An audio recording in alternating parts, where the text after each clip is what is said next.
Rev it up and welcome to Cars Yeah, show number 1830. Be prepared to be inspired. This is Cars Yeah, where you'll enjoy interviews with inspiring automotive enthusiasts. Mark Green is here to provide you with a fuel injection of automotive inspiration. So get in, sit down, buckle up, and get ready for a wild ride here on Cars Yeah.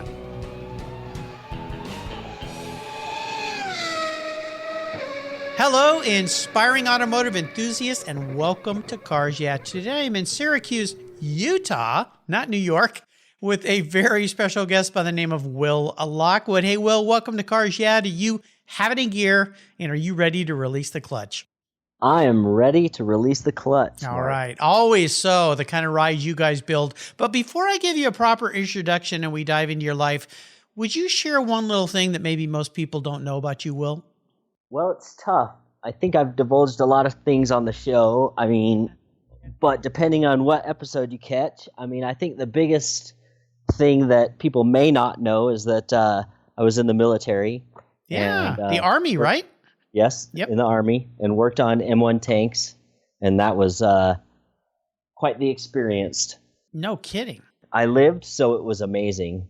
Well, I want to say thank you for your service to this great country, first and foremost. Thank you. That's very awesome that you did that. My father was in the Army for a brief time. During that time is when I was literally made. My parents were in Japan. He was stationed there. So technically, I was made in Japan. Somewhere, I think I have it stamped on my rear end somewhere, but I can't see it. But at any rate, I really appreciate you serving this great country. And I'm going to give you a proper introduction, and we're going to dive into this really cool life that you have. Will Lockwood is an engineer, a restorer, a fabricator, and a builder who is part of the team at Kindigit Design, where they build incredible custom rides. No doubt you've seen their Motor Trend TV show and Will on Bitchin' Rides, now in its 7th season and nearing 100 episodes. Once out of the Army, Will met Dave Kindig, and when Dave opened his own shop, he asked Will to join him, and Will's been there since 2003. You must be having fun. His passion for automobiles and RC cars, maybe we'll learn about that, goes way back to his childhood, and he says that his vocational classes in high school, taking auto body and mechanics, saved him and helped him focus better on his other classes in school. No doubt you found your passion at an early age. That training became valuable because, as he said, he worked on those mighty Abrams tanks in the Army during Operation Desert Storm. We'll be back in just a minute to learn more about Will and what he's doing there, but first a word from our valued sponsors, so give them a listen and we'll be right back.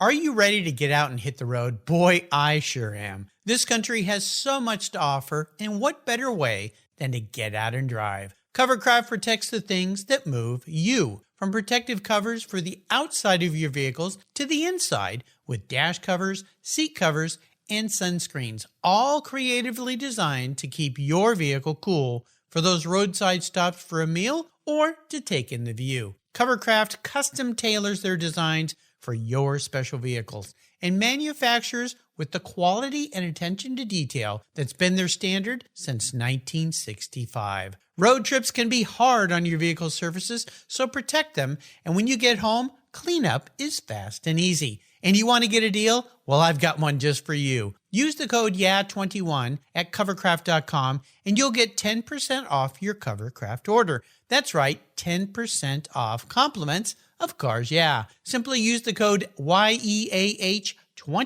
YEAH21 at checkout. I've been protecting my vehicles with Covercraft covers since 1975.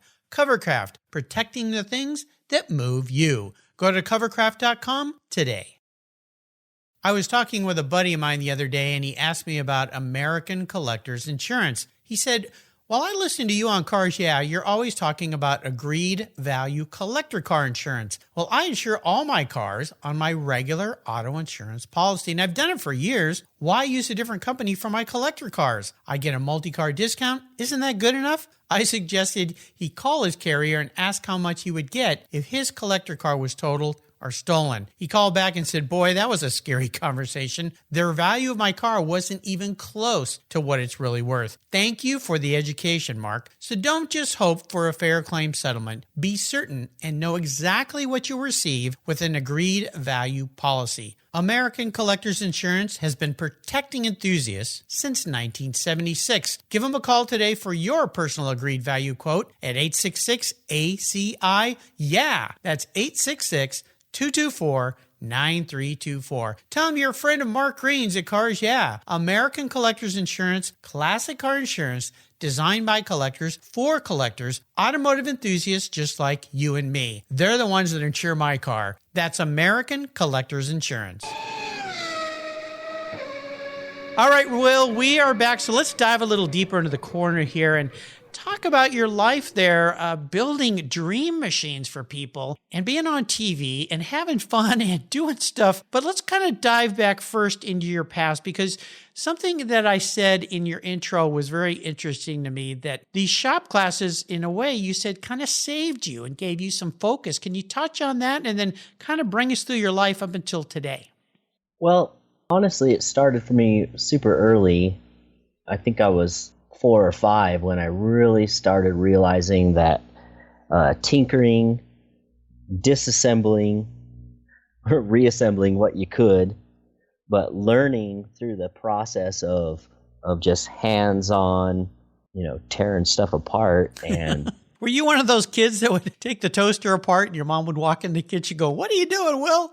Well, I pretty well left the toasters alone, but everything else, I had a couple uncles that, we were always just into something, building something, making noise with, three-wheelers and just all of it. And that really kind of evolved. I got into building models, which is, everybody loves. And then I was probably 11. And my mother actually bought me a really nice hobby grade remote control car. Cool. And so those remote control cars have kind of stuck with me. I mean, the first one I had was basically a exact copy or emulation of a Volkswagen Bug. And so those suspension systems and the shocks and just the whole spring rate situation, I still today play with them. And the fact is, the vehicle dynamics are the same, depending whether it's a small scale or versus a large scale. And I just enjoy the heck out of those. It allows you to have multiple in a small area versus having, a bunch of cars in the garage. Yes, yeah. a huge collection. And that's just outrageous to me. And then of course, we were fortunate enough when I was growing up. I was born in 1970. By the time I was in junior high, there was a pretty cool shop class that I was in that actually had a auto body. Oh, really? Just a module that you could do. Go smack a dent in a fender and dolly it back out and spread some mud on it, sand it out. That was my first kind of taste with the whole auto body situation. And it's just planting those seeds that becomes an interest. And and move into high school, I just took every auto mechanics. My stepfather actually had a small engine repair company, so engines were just everywhere. And I get into high school, and there was a small engine class, which is all engine theory and a little bit of hands-on. Then there's an auto mechanics class, but it was once I became a junior, 11th grade, there was an opportunity for me to actually had a car so I could travel to the vocational school. I started in auto body over there and was lucky enough to be recognized that when my teacher received a call from one of his friends that he needed a helper, I actually was top on the list to be able to go work with a gentleman. And so I've really been building, and it wasn't just repair work. It was everything he did was customs. And so I've really been in that custom industry since 16, 17. So I'm super lucky in that regard versus getting in a collision shop where you're just doing body panels or what have you. But it definitely did save me for the fact that it was an interest enough of mine that I could excel, and it was basically about half of my schooling from each day. So I was doing really well on that side. Then I wasn't so slammed with just book work and English and history and some of those things that, you've done for 10 years prior already, and you're just kind of over it. But I got enough of a reprieve that I could actually focus better, because I was doing mechanics in the afternoon, and I had to keep my grades up to be able to stay in the vocational side. You wasn't bombarded with it, so then you could really focus, and the time that you was spending in English and classes and science and what have you, you could really focus, and it really saved me overall. It was really cool. Well, you found your passion, and your passion drove your need to keep your grades up, which kept that going. And I think it's fantastic that you had something really to look forward to go to school every day. Everybody's interests are different, and yours were discovered pretty early, which I think is really neat. And, our regular listeners will know I had your coworker, Frank Finelli, on the show here. I've had Dave on the show here, kind of working my way through your whole shop there. Hopefully one day I'll have everybody. But let's fast forward to when you met this guy named Dave, and he was saying, hey, I want to open a shop. Now, this is back some time ago, and you've been with him for a long time. How that all happened was I had gone in the military, and I was getting out, and I basically just grabbed a hot rod magazine, and it was probably a street rodder magazine because they had that directory, so you could look in the back and find all the companies. And I was like, okay, who's in Salt Lake City that's in the magazines, that's in the industry? Well, it was High Performance Coatings. It was the only thing you could find that was, it was really like in the industry. So I went straight to that company, and turns out Dave had started there 2 to 3 months before me there, and got a job blasting headers. Basically, you're cleaning headers, painting them with coatings.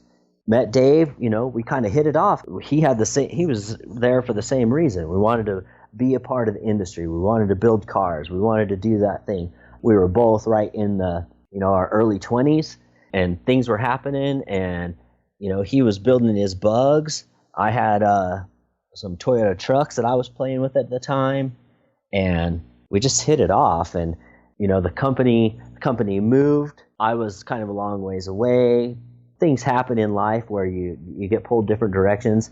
I ended up leaving there. Dave continued on for, I believe it was another 2 to 3 years after I had left. Then same game with him. He basically up and said, okay, fine, I'm out of here. And that's when he opened his shop, really just out of his garage through, a lot of contacts that he had made. Like I said, we were in the industry.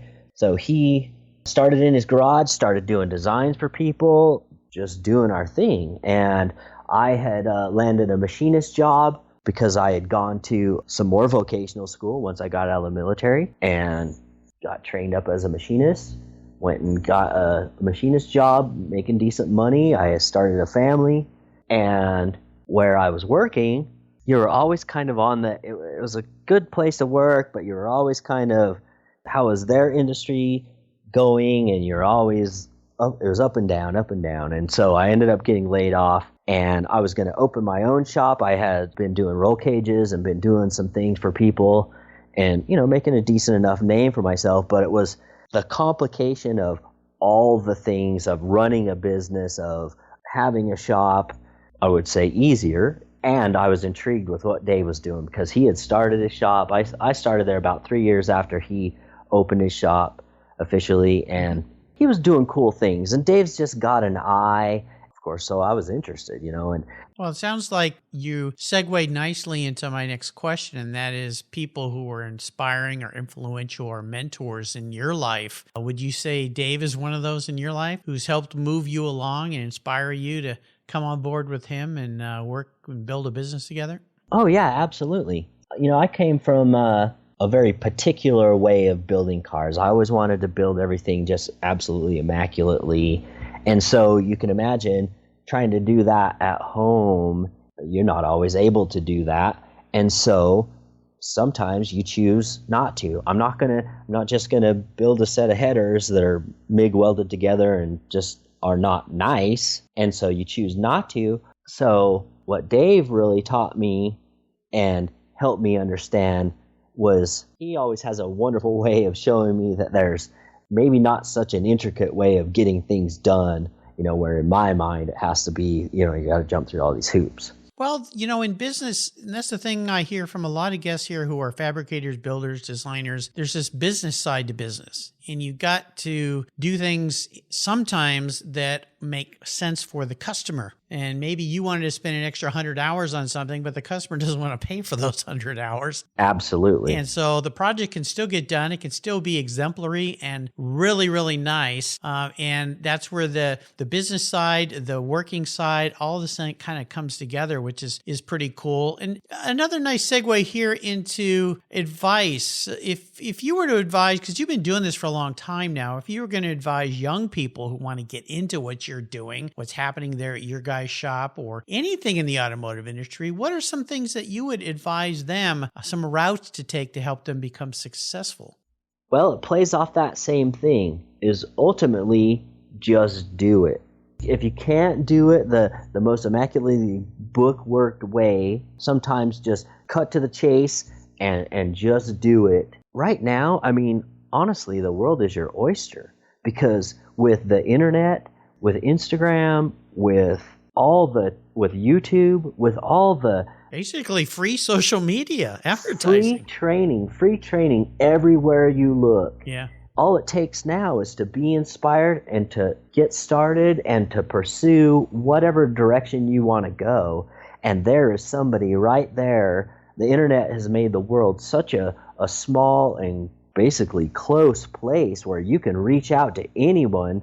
The people who you look up to the most typically will answer you back. If you reach out to them and say, hey, could you help me a half a minute? Usually most people do. It's incredible. We've never lived in a time like this. The things that are at our fingertips are absolutely mind-boggling. And for young listeners out there, they go, well, what are you talking about? Well, they know, but you go back to my youth, we had auto shop in my class in high school, but that was in the 70s. And it's just so different now. And there's so many ways you can get out there and do what you love and share it with others and learn from others who are sharing it with others. It's absolutely mind-boggling. What are some of the cool things that you can talk about that you guys are doing in the shop these days, some of the builds? Probably the coolest thing for us right now is we're delving into building a production car, a short-run production car that Dave designed. Dave has this dream of this 53 vet that he's has had, and so now we've got it to the level of we're on the verge of finishing that first car. They're very cool in the fact that they're reshaped, they're moved around. A human can actually fit in them. You sit down in them very comfortably, whereas early vets, you sit out of the car almost. Yeah. They're kind of awkward when you get, and they kind of drive like a truck too. They're not the greatest things to drive. They drive like a truck. You barely fit in them. And so these, we've put modern chassis under it, modern suspensions, independent rear, nice modern LS engine. So very easy, turnkey, lots of oodles of power, and the bodies are carbon fiber. So, it's just an ultimate rendition of a 53 vet with modern accoutrements, but still it's a vintage style and very pleasing to the eye. Now, is this something you guys are going to be building multiple versions of this same vehicle, but can people order colors and configurations they like? Are you going to build, or are you going to just build a certain number and sell them? What's the plan? No, they'll be customizable in color and wheel style and all those things that you can easily bolt on. Obviously, the core car will be the same, but the interior colors and the exterior colors and the engine choice within reason is all going to be customizable for what somebody might want. I think it's going to be cool. I think it's going to be very cool. Sounds awesome. It sounds awesome. Let's take a short break. We come back. I'm going to ask you about a big challenge you've faced in your life, Will. So keep the seatbelts on. The ride could get a little bumpy here. We'll be right back. What began as a charitable car show has grown into the world's greatest collector car auctions, raising over $133 million for charitable organizations to date. For nearly 50 years, automotive enthusiasts from all over the world have enjoyed the Barrett-Jackson collector car auctions, and I'm a huge fan. Regarded as the barometer of the collector car industry, their auctions are world-class lifestyle events where thousands of the world's most sought-after, unique, and valuable automobiles cross the block in front of a global audience, in person, on TV, or streamed online. Barrett-Jackson produces the world's greatest collector car auctions in Scottsdale, Arizona, Palm Beach, Florida, Las Vegas, Nevada, and new for 2021, Houston, Texas. The excitement of Barrett-Jackson auctions is contagious, and a unique experience is not to be missed. And coming soon, something new for you Cars Yeah listeners. I'll be teaming up with Craig Jackson on the first ever Barrett-Jackson podcast, coming to your mobile devices every week. Listen here on Cars Yeah and check out the Barrett-Jackson website for unique details on this new, exciting podcast that I'm very proud to be a part of. And be sure to visit barrettjackson.com today. Barrett-Jackson, the world's greatest collector car auctions. I've discovered Linkage. It's a new quarterly publication and website that covers the automotive market, driving, restoring, collecting, and discovering your passion for motor vehicles. Linkage is about experiences, opinions, and values. Linkage is an actual informed, reasoned opinion based on first-hand experiences. A talented Linkage team covers the automotive world, the people who share your passion and mine, smart, considered, rational, and experienced opinions, ones you can learn from and grow. That includes our passion that drives auctions and the collector car market. So come with me and join us on this journey. When you subscribe, use the code CARSYEAH and they'll give you $10 off. Linkage, geared for the automotive life. Subscribe today at linkagemag.com. All right, Will, let's talk about a big obstacle, maybe a big challenge, even a big whopping failure. And this isn't so much about the specifics, although I'd like you to go into them. It's really more about what the situation taught you so you could move forward in a very positive way. So take us on a little bit of a bumpy ride. Oh, gosh, let's see. Well, I pretty much get challenged with everything that is put in front of me. It's come down to the point where at our shop, it's the most intricate things that ever land on my plate.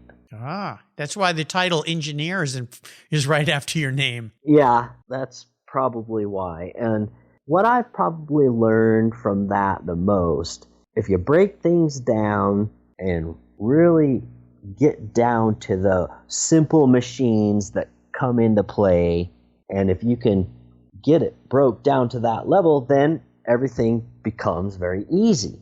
Is that to say, in your mind here, if you have a big challenge put in front of you, the way to accomplish that is to take it into bites and bits and pieces. I always say, how do you eat an elephant? One bite at a time. You don't try to shove the whole thing in your mouth. Is that what you're talking about here when you have a technical challenge when it comes to a component, a build, something like that? All of it, yes, exactly. We did the Future Liner, and we had a couple people look at that truck when we first got it, and they said, oh my gosh, that just seems so overwhelming. How in the world could you even begin? And one foot in front of the other, that's how you accomplish anything. So the trick is not to get overwhelmed. And then when those larger challenges come into play, then you take them on as the smallest bit you can.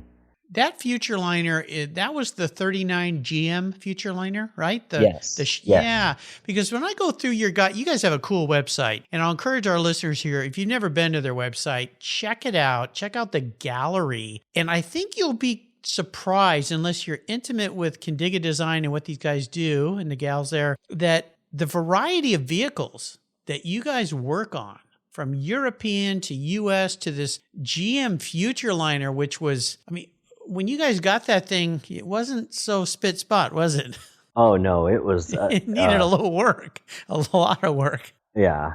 I wouldn't say it was the worst vehicle we've ever dealt with, but it was definitely, especially considering the size of it, and I would say that we replaced 85% of that vehicle. Really? Wow. But it was also so intriguing to, like you said, it was built in 39, so it was absolutely intriguing to see the engineering and the thought that had gone through the suspension, the front suspension and steering and braking system on that vehicle. I mean, it has dual front wheels, and those dual front wheels move independently of each other, so there's 2 separate braking systems per wheel. Whoa. Just some incredible.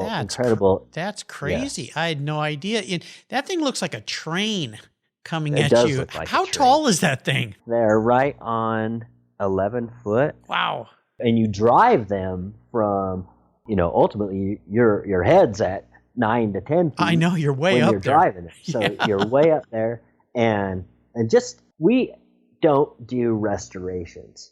And honestly, that was probably our first restoration.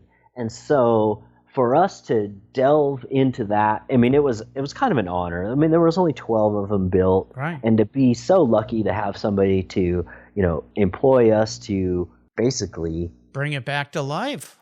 bring it back to life. And I feel that ours is probably the best restored one out there.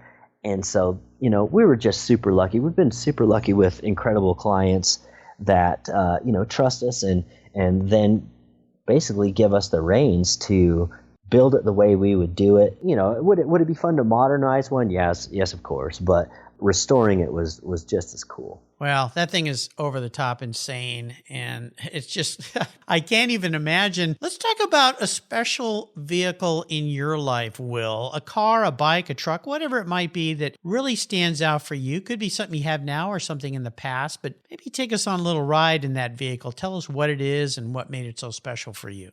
Well, let's go back to what was basically my first car. Okay. I say basically because when I was 15, I got a 68 El Camino. That was during the Pro Street era, and I commenced to, for a solid year, basically cut that car apart. Okay. and essentially destroy it because I was just tinkering. I didn't have a job that was going to pay for, some big blower engine and big tires and all this stuff. Yeah. So I basically cut it apart, mocked it up, and it was fun. Then I lucked out, and right before my 16th birthday, I found a 65 Chevelle that at the time was a very good deal. I think we paid $1,100 for it. Mm-hmm. Had a small block 400 in it. Nice. So it ran, it drove, it did its thing, and I just scrubbed it and scrubbed it as much as I could. It wasn't gorgeous by any means. I did everything I possibly could to that thing, and in fact, same game, I did a frame off on it by time I was 18, and that was right in the transition that everything was kind of becoming more pro touring. Yeah. And 4-speed automatics had come onto the scene. It's just so cool when you kind of do the most with what little bit you might have. Really worked for me. And so I was lucky enough that I drug it down to Texas while I was in the service, and just enjoyed living in this 65 Chevelle. I say living in, but driving every chance I could. Yeah. This 65 Chevelle while I was in the military. And it was rowdy, had a really fun 327 in it, some big open exhaust. Now, I build cars from the bottom up. Like I said, I had done a frame off.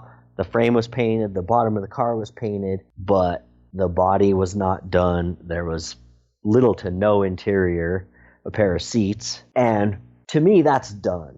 To me that's done and running. If the car makes noise and stops and puts a smile on your face, then really I'm ecstatic. So right now, me reminiscing, that's been the coolest vehicle I've owned. Of course, I have a couple others. I have one big truck in the works that I'm just absolutely on the edge of getting it done and getting it to where I can live in it also. Cool. Well, you think about that car, the 60, really, they came out in, I think it was 64, wasn't it? The first Chevelles? Yes. Yeah. First Chevelles. So 64 through kind of 77, and they changed over the years, but that was the first one.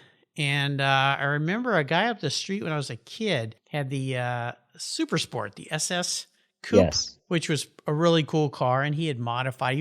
I was a little kid, but he was an older kid and modified. It made a lot of noise. My mom used to gripe when he'd go down the street, but I thought it was cool. He was like this big teenage kid with a neat car. But yeah, those are neat. I always loved the Chevelles, which kind of dives me into this next question. I'm going to be a bit of a psychologist for you here, Will. If you were a vehicle, you were actually a vehicle. Manifest. This isn't what you want to be. This is your personality in a car. This could be a custom build, could be a car that you guys have built there at Kindigit. What would you be, but more importantly, why?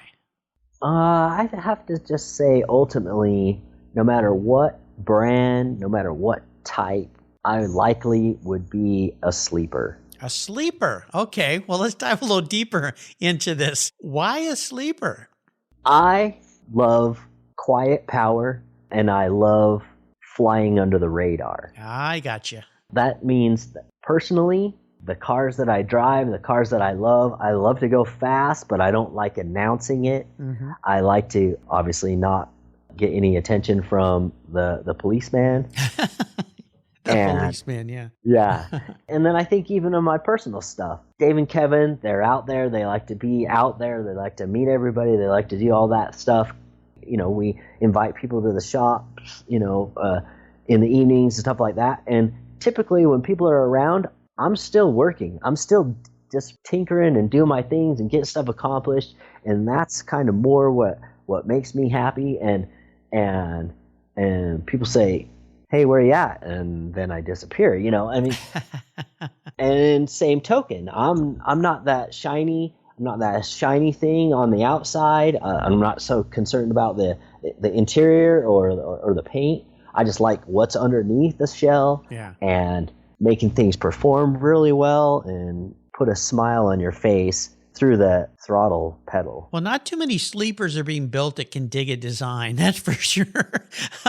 The cars that you guys do, although some of them, when you look at them at first, now the wheels kind of give it away, could be maybe called a sleeper. I don't know. I think about like that 72 Ford Bronco you guys built. Looks kind of like a basic Ford Bronco a bit. I love that 65 VW bus because I'm an old German car guy, but that thing had a kick-ass motor in it, so it went pretty fast. You think of those as being kind of slow as slugs, but that one moved a little bit. But then you get into some of the other stuff you do. But I like that answer. That makes sense. Yeah. Yeah. And I think the whole key to that is that's the team that we have, in the fact that I can take care of the mechanics and the bottom side and the structure and a little bit of ergonomics and what have you.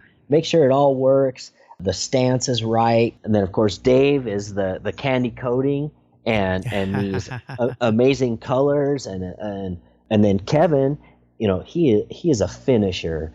Both me and Dave, I think, would probably still be, just playing with, ooh, look at this shiny bit and look at this cool, big horsepower, whatever. And Kevin is kind of the glue that binds us together and then makes us get it done, focus and get it done. Yeah. He's the finisher. And so that's how it's all kind of worked. Yeah, and it's a good team you guys have there. Most definitely. It really is. Yeah. Dave started this business and brought you on board. He's brought so many great people on board. He does the boot camp program to get young people. I mean, you think of people like Frankie you work with who came on board through that. What are some of the ways that you like to give back to young people per se, so that they can have some fun and find a future in what they're doing? Well, I think the biggest way that I've been able to do that is ultimately, first off, is through the show. Yeah. I mean, I get a lot of messages from people. I mean, it's global, how much I've taught them through the show. And it's nice, kind of interesting, obviously, it's interesting to me because we wanted to change TV. When we first started the show, there were some mechanic-based shows that really ruined automotive TV for a lot of people. because of the rhetoric, because of the it was just fake. the fakeness from all that stuff. And so we were lucky enough that, and I want to say personally, I was lucky enough that when the TV people came in, I kind of like drew the line. We're going to change TV for everyone, or we're not going to do this. Everybody was in agreement with that, and we could do that. It was still a bit to teach the TV people that people like building cars, and they like the intricacy that is building cars, and we don't need the drama, and we don't need the ridiculousness. Yeah. Shops can't operate in reality in some of the ways that they showed on some of those shows, people operating, yelling at each other, throwing tools. Yes. I mean, you can't run a business that way. And I think it diminished a lot of shops' credibility, quite honestly. They got kind of caught up in the goo-goo land of TV, and it was really a shame, I thought. And that's why I enjoy your guys' show. I mean, you have some showmanship, which you've got to have, but you focus on the build, you focus on the cars, you focus on what you're doing, and then you got great people. I think it's great of what you guys have done, and you just got to keep doing it and inspiring people around the world, and that's what you do. Is there a book that you've read, Will, that you'd like to share that you learned a lot from or really enjoyed? It doesn't have to be a car book. Oh, well, I mean, I have to go back to like Smokey Yunick. Oh, okay. Yeah. There was engine builders from back in the day before all the technology was, you really had to use your mind. The computer wasn't going to do it for you. And then on the sheet metal side, I grew up on the Metal Fabricator's Handbook by Ron Fournier. Ah, yeah. But there's modern versions of that. Brian Fuller has kind of rewritten some of those fabricator books. And, of course, I grew up in the era of magazines and books, and just having those in your hands and flipping the pages and looking at the same pictures and reading the same captions and the same stuff over was a real thing. So that gets really embedded in your brain. You can go a couple clicks away and basically look up anything. Yeah. Watch it all. Watch it all being done. That's fantastic. Well, I'll tell you what, I'll list these books on Will's show notes page because they're all great books, old and new, so you can check them out. We're going to take one last short break, and we come back, Will, we're going to get to go on the ultimate drive. So keep your thoughts open. We'll be right back. Cars Yeah is proud to support our veterans, which is why I've teamed up with our nonprofit partner, TechForce Foundation, through its Veterans at Work Military Transition Campaign. The tech shortage is very real, and our country needs skilled, qualified techs to keep our cars, trucks, airplanes, and fleets rolling. When so many vets build their skills in maintaining and servicing vehicles when deployed, TechForce helps transition those skills to jobs as professional technicians when they come home. Learn more about TechForce Foundation and its Veterans at Work Military Transition Fund at techforce.org today. All right, Will, we're going on what I like to call the ultimate drive. This is the magic here at Cars Yeah. You get to pick the vehicle you're in. You get to pick the person you're with, living or deceased, who'd be driving, and what are you going to be talking about? So what does your ultimate drive look like, Will? Maybe Route 66 or something, in the chicane. With Troy Trepanier. I think that would be fun.